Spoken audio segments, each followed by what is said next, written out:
दोस्तों, आज की कहानी है घर का भेदी, अपनों का असली चेहरा। आज से इस घर की चौखट पर तुम्हारा पैर नहीं पड़ना चाहिए। तुम हमारे लिए मर चुके हो। यहाँ कठोर आवाज किसी दुश्मन की नहीं, बल्कि एक बूढ़े और लाचार पिता अमरनाथ जी की थी, जिनकी आंखों में गुस्सा और दिल में गहरा सन्नाटा था। उनके सामने उनका सबसे छोटा बेटा आकाश सिर झुकाए खड़ा था, जबकि घर के बड़ी बड़ी बहुएं कोने में खड़े होकर चुपचाप इस तमाशे को देख रही थी। और उनके चेहरों पर एक अजीब सी तसल्ली थी। अमरनाथ जी शहर के एक जाने माने और ईमानदार ठेकेदार थे, जिन्होंने अपनी मेहनत की कमाई से एक बड़ा 3 मंजिला मकान बनाया था और कुछ जमीनें जोड़ी थी। लेकिन अपनी पत्नी के जाने के बाद उन्होंने अपने तीनों बच्चों प्रकाश, विकास और सबसे छोटे आकाश को बहुत लाड़ प्यार से पाला था।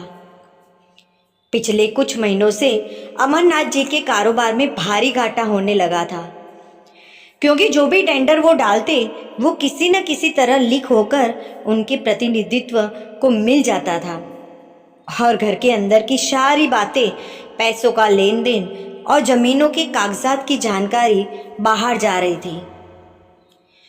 तभी एक दिन बड़े बेटे प्रकाश ने अमरनाथ जी को कहा, आकाश के कमरे से मिली कुछ लॉकर की चाबियां और प्रतिद्वंदी कंपनी के मालिक के साथ आकाश की तस्वीरों के प्रिंट आउट दिखाते हुए कहा कि जिसे आपने सबसे ज़्यादा चाहा वही हमारे विकास का कारण निकला और आकाश हमारी सारी गुप्त बातें बाहर बेच रहा है।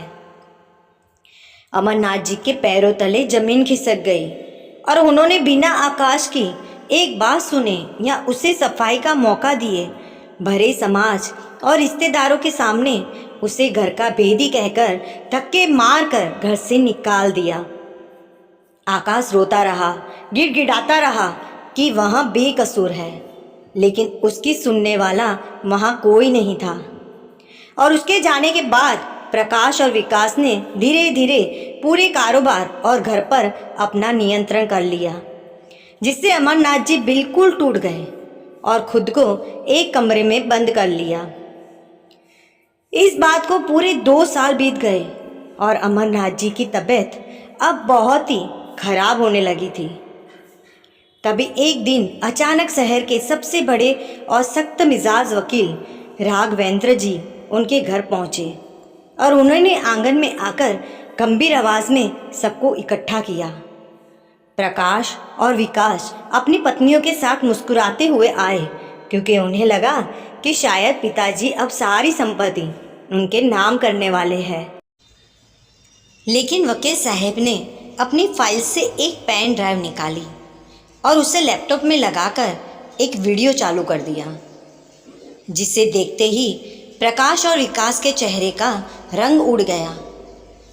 वीडियो में प्रकाश और विकास खुद उस प्रतिद्वंदी कंपनी के मालिक के साथ बैठकर डील कर रहे थे और साफ साफ कह रहे थे कि पिताजी बूढ़े हो गए हैं और संपत्ति नहीं बांटेंगे, इसलिए हम अंदर की सारी खबरें आपको देंगे और सारा इल्ज़ाम छोटे आकाश पर लगा देंगे, क्योंकि वो सीधा है और आसानी से फंस जाएगा।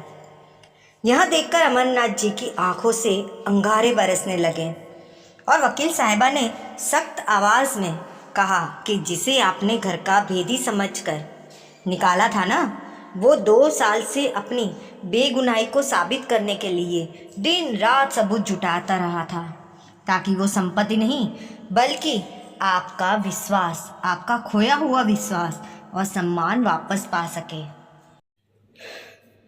वकील साहब ने आगे बताया कि अमरनाथ जी ने 6 महीने पहले ही एक नई वसीयत तैयार करवाई थी, जिसमें लिखा था कि अगर आकाश बेकसूर साबित होता है तो इस मकान, जमीन और कारोबार के इकलौते वारिस सिर्फ आकाश होंगे और प्रकाश विकास को बेदखल किया जाता है।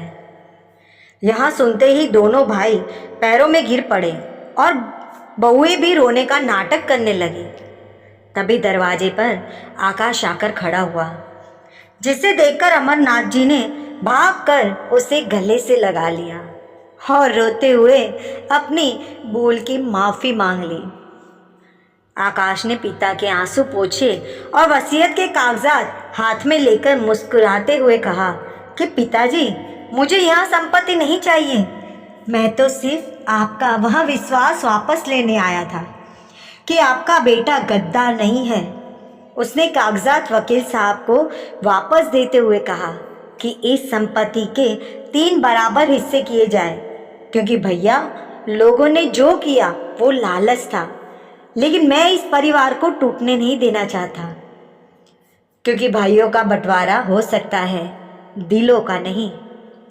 आकाश की इस महानता को देखकर प्रकाश और विकास फूट फूट कर रोने लगे और उन्होंने आकाश के पैर पकड़कर माफ़ी मांग ली, जिससे उस घर से हमेशा के लिए नफरत का अंत हुआ और पूरा परिवार एक हो गया।